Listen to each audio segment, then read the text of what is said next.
Hey there, E.H. Howard here. I know who I am. Maybe, I don't know. It's Monday, it's early. Welcome. I'm E.H. Howard again. Let's try it this way. One of the things in sales and marketing that everybody talks about, but never really explains. And it's a concept that is big business thinking. It's designed for used by big business and big marketing firms and all of that kind of thing.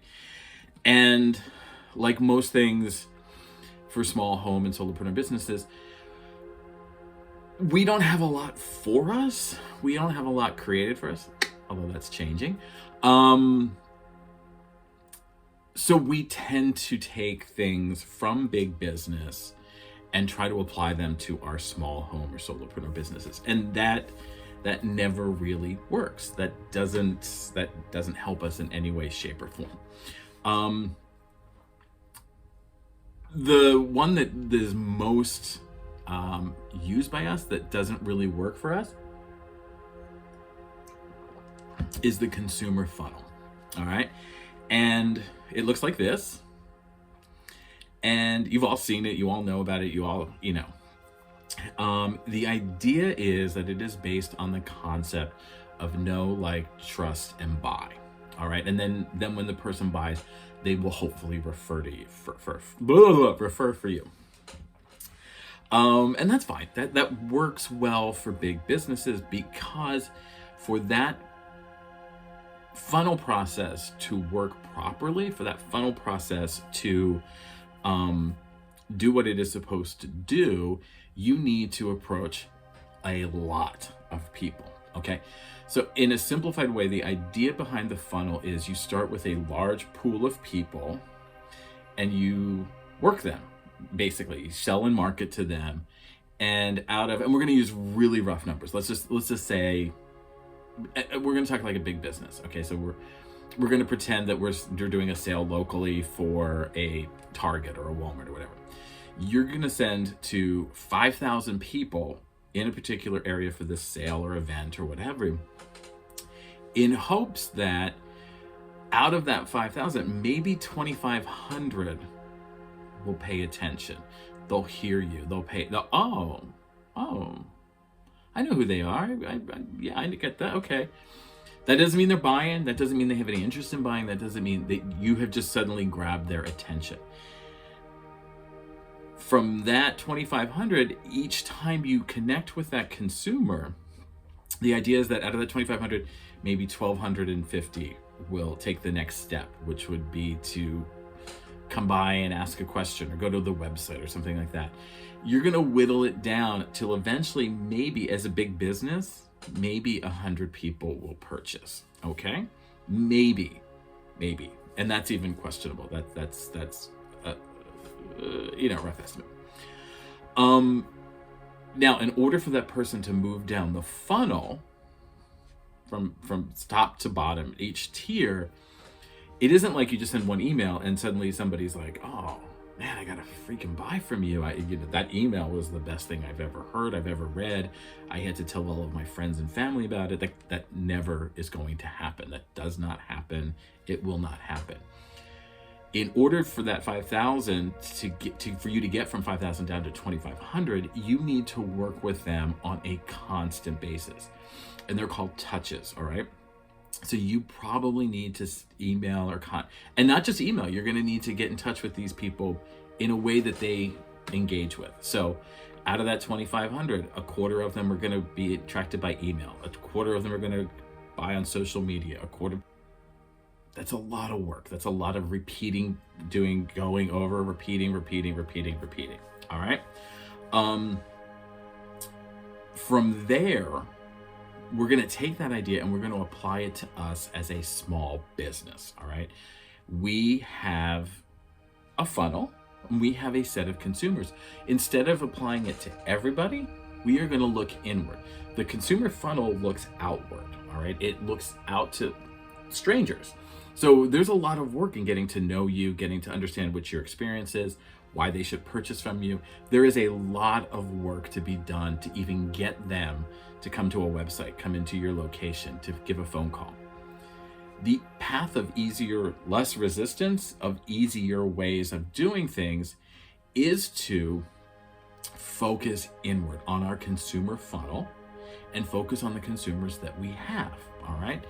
You have a base of consumers. Now, we're not going to ignore everybody. We're still going to spend some time recruiting and selling to everyone.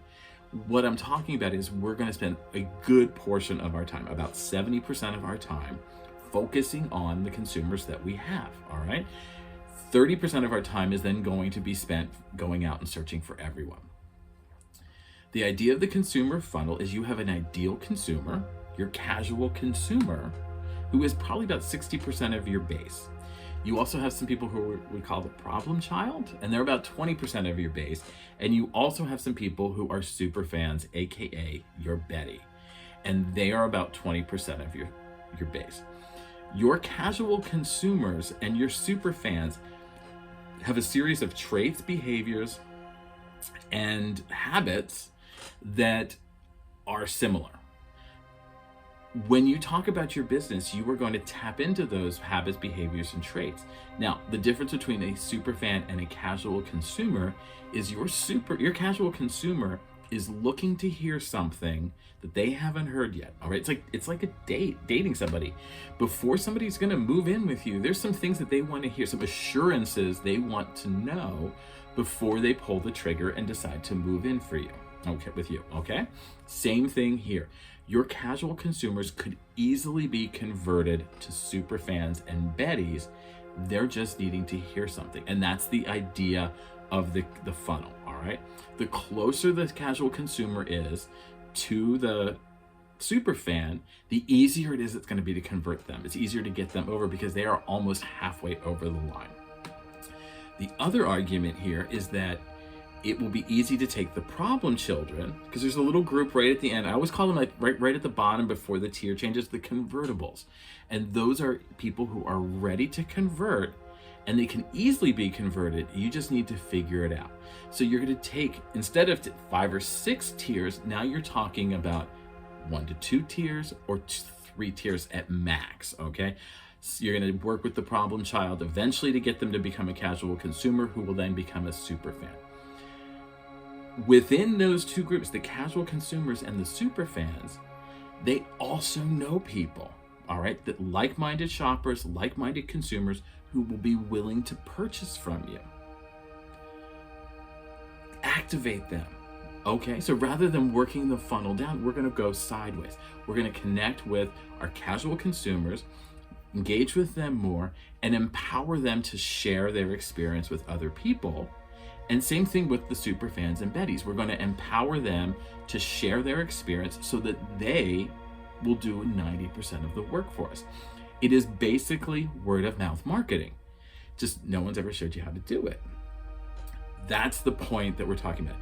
You have a good, solid group of people who will purchase, can purchase more, and are willing to purchase more. You just need to activate and engage them. And you do that through selling points, talking points, engaging them with what your experience is. There's a myriad of ways. And sell the experience, find your Betty. All of that is about that. But we're going to be talking just about the funnel and how much easier it is. Less time, less energy, less resources to work with the consumers that you have and convert them, right? Because they already know you. They already like you. They're purchasing from you. Why would you not spend time with them? Why would you not work harder with them in efforts to get them to refer to you and buy more? And that's the point of the consumer funnel. So it looks like this. So it's an easier way, an easier method for you to get your consumers to move down the funnel. Now, before that can really happen, super isn't part of it, but okay, before that can happen, you need to identify the traits, behaviors, and habits of your core consumer, of your ideal consumer, so that you can then speak to them in a language that makes sense to them, in a way that makes sense to them. So while you're here, make sure you download the Casual Consumer Worksheet. I think it's called the Casual Consumer Persona. If you're at the website, it's also right here somewhere above or below. I can't remember exactly where. But download that. That will help you start to figure out what is it exactly I need to say to my casual consumer. What is it that will engage them? What will empower them? What will attract them? So I can get them to buy more and share the experience. All right, it's really that simple. That's that simple, right, Ed? All right, so I will see you in the next video. This has been the consumer experience funnel. Hopefully it does. Just if you have any questions, please leave comments below. If something needs to be clarified, I'm more than happy to do it and help you out. But I think it's a great tool and a great way to help you get where you need to go. All right, I'll see you in the next video.